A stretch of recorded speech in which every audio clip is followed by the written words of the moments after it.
حضرت عبداللہ ابن عمر رضی اللہ تعالیٰ عنہ فرماتے میں حضور کی مجلس مبارکہ میں بیٹھا تھا، ابو داؤد شریف میں موجود ہے، کہتے ہیں حضور دعا مانگ رہے تھے۔ دعا کیا تھی؟ دعا حضور یہ مانگ رہے تھے، رب اغفر لی، یا اللہ ہمیں بخش دے، وتب علی، اللہ ہماری توبہ قبول فرما، انک انت التواب الرحیم، بے شک تو توبہ قبول کرنے والا اور رحم کرنے والا۔ حضور دعا مانگ رہے تھے، اے اللہ رب اغفر لی، یا اللہ ہمیں بخش دے، وتب علی، اور ہماری توبہ قبول فرما، انک انت التواب الرحیم، بے شک تو توبہ قبول کرنے والا اور رحم کرنے والا۔ حضرت عبداللہ ابن عمر فرماتے اس ایک دعا کو ایک ہی مجلس میں ایک ہی جگہ بیٹھ کر میرے نبی پاک نے اپنی زبان اطہر سے 100 مرتبہ ادا فرمایا۔ 100 مرتبہ حضور نے یہ لفظ کہے، رب اغفر لی وتب علی، رب اغفر لی وتب علی، رب اغفر لی، اے اللہ بخش دے، رحم فرما، وتب علی، بس قبول کر لے نا اب ہماری توبہ، انک انت التواب الرحیم، بے شک تو توبہ قبول کر لیا کرتا ہے، تو رحم فرمایا کرتا ہے۔ ایک ہی مجلس میں 100 دفعہ حضور نے دعا مانگی، دعا مانگ کے پھر دعا مانگی، اور دعا مانگ کے پھر دعا مانگی۔ اللہ کو منایا میرے رسول پاک، حضور نے ہمیں بتلایا، اسے مناؤ، اس کی بارگاہ عالی مرتبت میں جھکو، اور حضور نے خود بھی یہ طریقہ ہمارے سامنے بطور سنت کے چھوڑا، اور پھر نبی پاک صلی اللہ علیہ وسلم نے آگے بڑھ کے ہمیں کچھ اور باتیں بھی ارشاد فرمائیں۔ حضور نے ہمیں بتلایا کہ پچھلے لوگ اپنے رب کو کیسے مناتے تھے،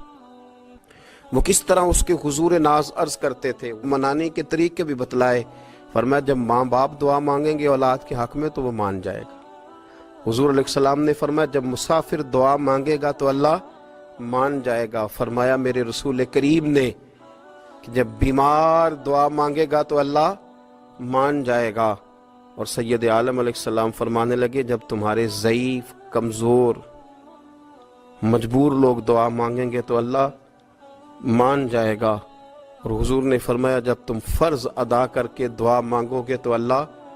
مان جائے گا۔ اور میرے محبوب نے فرمایا جب پچھلی رات اٹھ کے تم اس کے حضور عرض کرو گے تو وہ تمہاری دعاؤں کو قبول کر لے گا، وہ تو مان جائے گا۔ اور حضور نے ہمیں دن بتائے، فرمایا جمعے والے دن مانگنا مان جائے گا، شب قدر کو مانگ لینا مان جائے گا، شب برات میں دعائیں کرنا وہ مان جائے گا، رمضان کی راتوں میں مانگنا مان جائے گا، قرآن پاک کے ختم کے موقع پر دعا کرنا مان جائے گا۔ طریقے بتلائے۔ اب یہ ہے کہ ہم نے تو مانگنا تھا نا اس کی بارگاہ میں، ہم نے تو حاضر ہونا تھا، ہم نے تو جانا تھا، اب ہم نے آگے بڑھنا ہے، اس کے حضور عرض کرنا ہے۔ حضور نے ہمیں بتلایا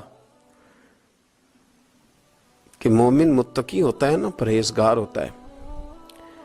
تو اس نے کچھ نیکیاں بھی کی ہوتی ہیں، جس طرح اسے اپنے گناہوں کا پتہ ہوتا ہے نا، تو اسے پتہ ہوتا ہے کہ نہیں یار فلاں کام میں نے فقط اللہ کی رضا کے لیے کیا ہوا ہے، وہ میرا اور میرے رب کا راز ہے۔ فرمایا جب تم بڑے الجھ جاؤ نا، جب تم بڑی آزمائش میں آ جاؤ، اور جب تم سمجھ لو کہ اب میں بڑی تکلیف میں آ گیا ہوں، تو پھر ایک طریقہ حضور نے ہمیں اور بھی بتلایا مانگنے کا، ایک اور طریقہ بھی بتلایا، اور وہ روایت صحیح مسلم میں موجود ہے۔ راوی حضرت عبداللہ ابن عمر رضی اللہ تعالیٰ عنہ، حضور فرماتے ہیں 3 لوگ سفر کر رہے تھے،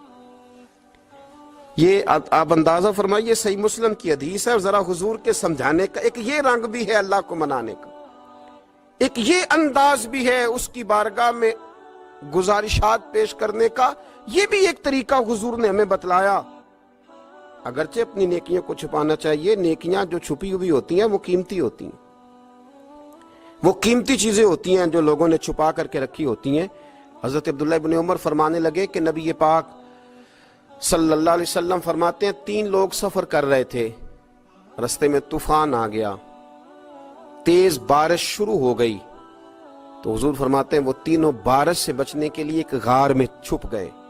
ان کو پتہ ہے پرانے زمانے کے اندر غاریں ہوتی تھیں، اور لوگ جب سفر کرتے تھے لمبے تو پتھروں اور پہاڑوں کے بیچ میں سے سفر کرتے تھے،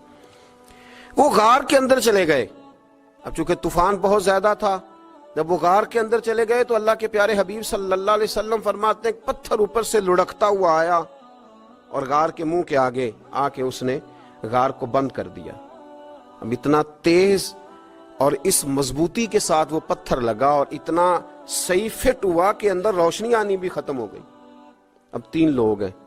تھوڑی دیر تو وہ پریشان رہے